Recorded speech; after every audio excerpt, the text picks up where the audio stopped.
Fala galera, beleza? Hoje nós vamos falar sobre os bandeirantes, as bandeiras, né?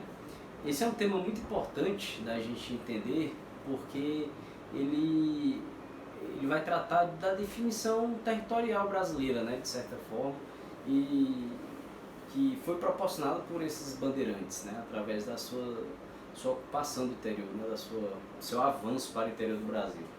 Enfim, esses bandeirantes eles vão surgir em São Paulo, né, principalmente São Paulo, São Vicente, né, essas regiões. Eram financiadas geralmente por fazendeiros particulares, também pelo governo. Quando era financiado pelo governo era chamado de entradas, né, e tinha como função, né, eles atuavam por volta do século XVI, XVII, e tinham como função principal três ações, né. Uma era a bandeira por aprisionamento, que eles buscavam justamente aprisionar os escravos que fugiam, como também destruir quilombos, enfim. E o sertanismo de contrato, que era onde eles entravam no interior para aprisionar os índios e vender como escravos, né? Então eles adentravam no interior, destruíam as tribos, prendiam esses índios e vendiam nas cidades para o trabalho na cana-de-açúcar, na exploração do pau-brasil, em diversos pontos, né? E a prospecção, que era a busca por metais preciosos, pedras preciosas, né? Ouro, prata, diamantes. Então eram as três formas de ação que eles tinham, né?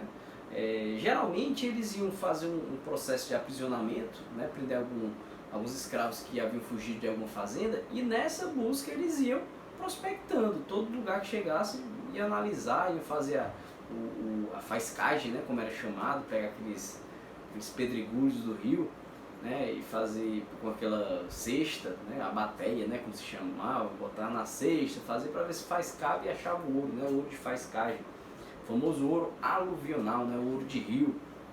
Enfim, eles sempre buscaram também esses ouros e essas pedras preciosas. É importante a gente lembrar que eles tinham uma veia bem guerreira mesmo, né? Então eles andavam sempre armados, né? Tinham essa imagem de grandes bravadores, né? Então é uma reflexão que a gente pode fazer, né? Será que sempre se faz? Será que eles eram bons ou maus? Fizeram bem ou mal para o país? As ações dele geraram mais problemas do que soluções? Eu não gosto de pensar muito nesse sentido. Eu prefiro pensar que quem faria isso que eles fizeram? Entende? Quem teria coragem de desbravar esse mato adentro do Brasil, essas florestas, as montanhas, para se arriscando, né? Arriscando a vida? Quem tinha coragem de fazer isso? Né? Pouquíssimos. E esses bandeirantes entraram nesse cenário como esses desbravadores. Então eles tiveram coragem de se colocar à prova em relação a isso. É tanto que é interessante que eles enfrentaram a Serra do Mar. Era um lugar quase intransponível, né? Geralmente eles seguiam os rios e tudo mais, mas imagina um lugar que você tem que escalar pedras, que você segue os rios, mas vão existir várias quedas d'água. Então não é algo simples entrar no interior do Brasil e explorar. Iria passar por diversos desafios, né? Sem contar as serpentes, as onças que eles encontraram no meio do caminho. Então não era algo simples e fácil, né? Isso é legal porque eles desenvolveram muito essa ideia da sobrevivência. Eles eram bem adaptados, sabiam sobreviver mesmo na mata, retirar os alimentos da natureza aqui no Brasil, saber achar os animais de caça, né, para comer. Então eles tinham um grande conhecimento mesmo do território.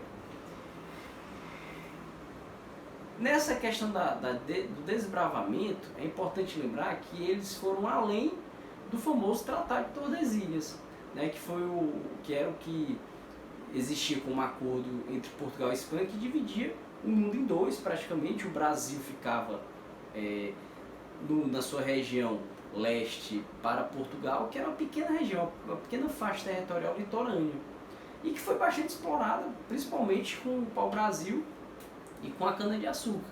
Porém, nesse período, por volta de 1570, 1580, lembrar até que foi um momento que Portugal foi anexado pela Espanha, né? Foi a famosa União Ibérica, eles desbravaram e ultrapassaram esse marco, que era o Tratado de Tordesilhas. E esse Tratado de Tordesilhas praticamente perdeu sua função, porque eles ocuparam essa região interiorana, onde hoje é o Brasil, onde hoje seria o quê? Goiás, Minas, Mato Grosso, enfim, várias regiões centrais, né? As regiões sul também, eles chegaram a conquistar essas regiões todas, né? Então, imagina esse cara que é bem adaptado ao meio, que consegue sobreviver, inclusive dizer até que eles andavam descalços, né? Tem até aquela famosa história de o chamarem de emboabas, né? Que era por eles andarem descalços, um apelido pejorativo, né? Que foi dado a eles. Mas também usavam botas, alpargatas, né?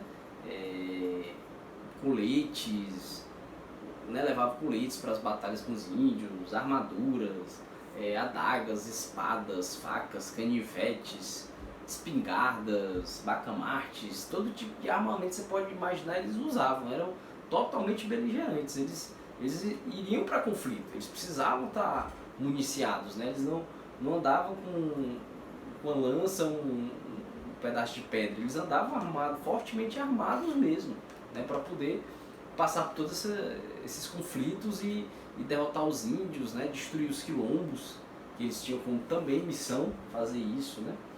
Outro detalhe curioso e importante é que eles eram compostos por índios e caboclos, né? Lembrando que o caboclo é aquele sujeito que seria uma miscigenação de um índio com branco, né? Um índia com branco. E aí nascia esse caboclo.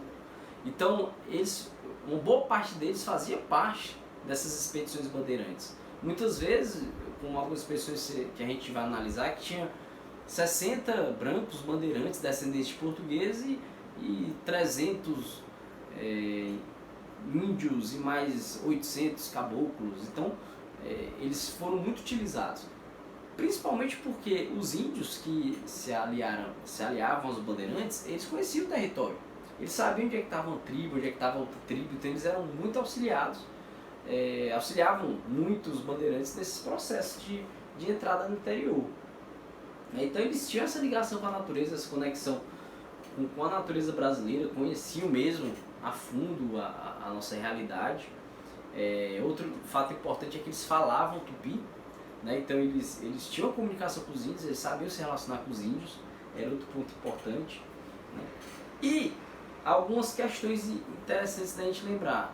Como eles eram uma bandeira que buscavam, através de sertanismo de contrato, prender esses índios, né, invadir essas aldeias e aprisionar esses índios, eles tiveram muito conflito com os jesuítas. Por quê? Porque os jesuítas queriam catequizar os índios. Eles faziam, nesses aldeamentos, eles faziam essas missões, né, eles faziam uma grande produção mesmo, agrícola, onde essa produção, o valor que era arrecadado era destinado à igreja e tudo mais. Aí imagina que os bandeirantes invadiam e prendiam esses índios para vender para os fazendeiros. Então existia um conflito aí de interesses muito forte, onde a igreja e os jesuítas queriam catequizar esses índios e os bandeirantes queriam prendê-los e vendê-los, né? Tanto que existiu uma grande revolta lá no Maranhão, que foi a revolta de Beckman, né? Que foi por conta dessa exploração da mão de obra indígena, né? Que os jesuítas não concordaram e entraram em conflito com os fazendeiros na época, né? Beleza? Então, vale também destacar que um dos maiores quilombos que nós tivemos no Brasil foi o Quilombo dos Palmares, né? Muito famoso, muito falado, muito abordado, né? Será assunto para próximas aulas, futuras aulas, mas eles foram os responsáveis por destruir esse quilombo, o Quilombo dos Palmares, né? Então foi uma expedição organizada por um grande bandeirante, que era Domingos Jorge Velho, que ele teve como missão destruir esse quilombo, né? Lembrando que os quilombos eram um local, um esconderijo, né? Um local onde os escravos que fugiam das fazendas se aglomeravam para sobreviver nesses locais, né? Então era um local de sobrevivência desses escravos, que eram organizados, que eram autossuficientes, que tinham produção agrícola, que tinham criação de animais, que inclusive tinha até sistema político organizado, né? Como o próprio Quilombo dos Palmares, que que era uma espécie de monarquia, né? Existia um rei, o zumbi, né? Como a gente conhece muito na história, cumprir esse papel de rei, né? Enfim. E aí vem outro ponto importante também para a gente concluir essa ideia dos bandeirantes, que é a questão do mito que envolve eles. É algo que mostra, que traz essa ideia de fortaleza, de herói, de serem desbravadores. Inclusive você tem várias estátuas desses bandeirantes espalhadas por nosso país. Nós temos várias referências em livros. Temos até um carro da Toyota, da renomada Toyota, chamada Bandeirante. Então é um objeto de estudo muito importante para a gente entender esses mitos nacionais, né? Essas figuras nacionais. E esse mito vai surgir, essa imagem do bandeirante vai surgir principalmente no século XIX, quando São Paulo começa a entrar no cenário econômico nacional, através da produção do café. E para entrar nesse cenário, como tudo na vida, todos esses movimentos políticos, esses movimentos sociais, esses movimentos econômicos, vão necessitar de referências, vão necessitar de imagem, de símbolos, né?